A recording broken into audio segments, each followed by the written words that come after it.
Let's discuss this further with Ashley Webster, Elizabeth McDonald, Brian Bremberg, and Fox News contributor Scott Martin. I'm starting with these big names in technology. They've gone up, Scott, to you first. They've run up so much just this calendar year. Forget about the last 18 months before that. They've just gone up and up and up. Is there further room for them to grow? Scott Martin.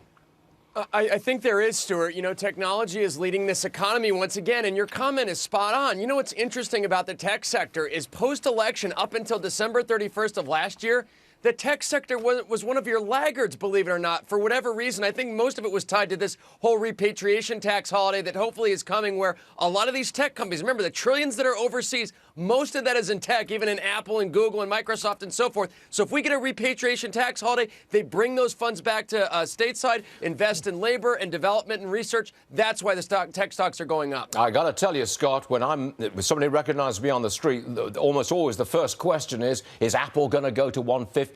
Is Facebook going to go to 150? That's the question all the time. That's where the money is. That's where the money is flowing.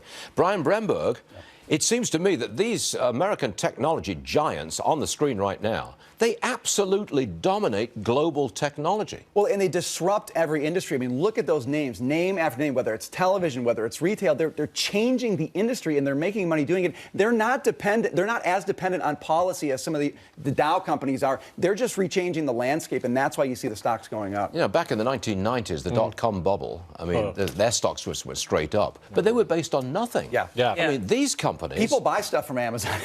I mean, they're watching Netflix shows. It's there. It's happening. They're real. Technology now dominates the auto industry. Yeah. Who would have thought? Yeah.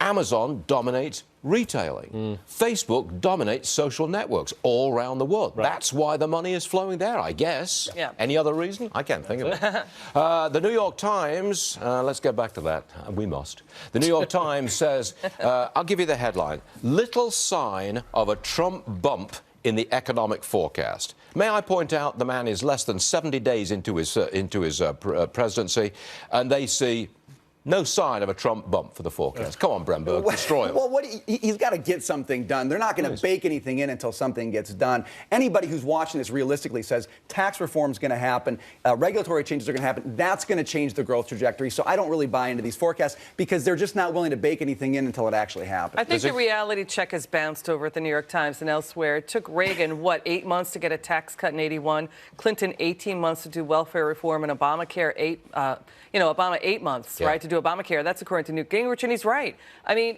so just give the guy a break. I mean, he's, what? Well, how many days in? He's not even 100 days in. I think you're right, Ash. They're never going to give him a break. No, it won't happen. Expect more. They want him impeached, and they want him in jail. But we do have hard evidence the economy is really doing quite well. Remember Charles Payne on this program yesterday talked about these 3 Federal Reserves, Philadelphia, New York, Richmond. All of them say that the manufacturing sector is doing extremely well.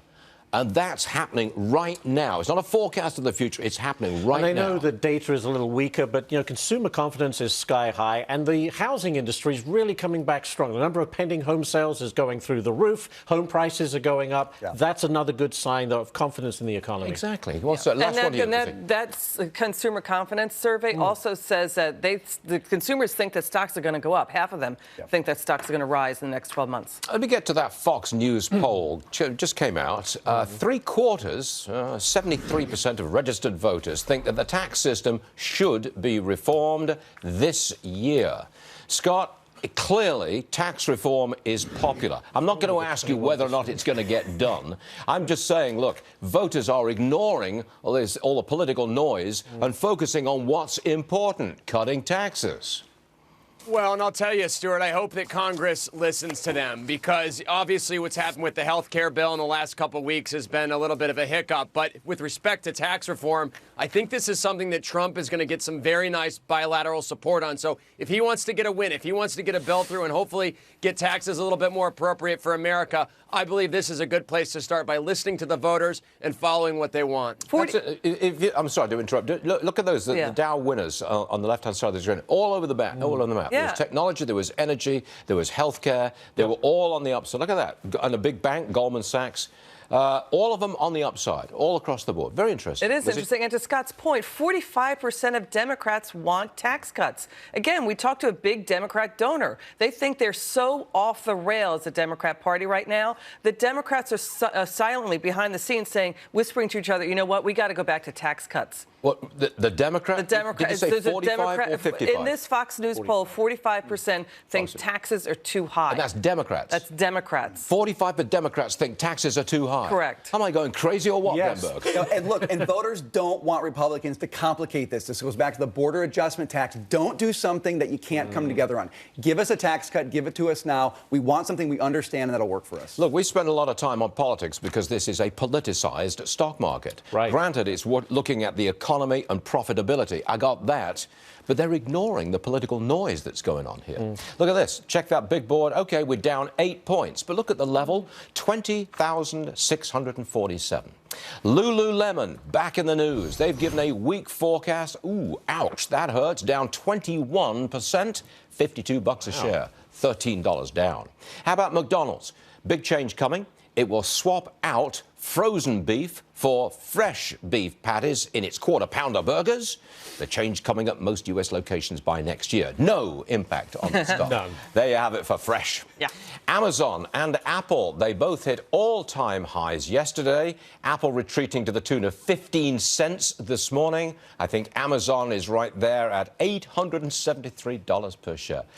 Actually, just moments ago, both those stocks did again hit all-time highs. Apple and Amazon. All right, now from the, let's go to the rival. That would be Samsung. Yes. They have rolled out, I've got one, so I know they've rolled it out, okay? It was given to me, folks, okay? They have rolled out the new phone, the Galaxy S8. It's got a new voice assistant to compete with Siri and a big wide screen. You're excited, aren't you? No, I'm not. I don't even know which side is up on this thing. But that's the beauty of it. Wrong side and upside down. Look, this is competition for Apple. Yes. But Apple goes to a record high. What do you make of that? Scott Martin, what do you make of that?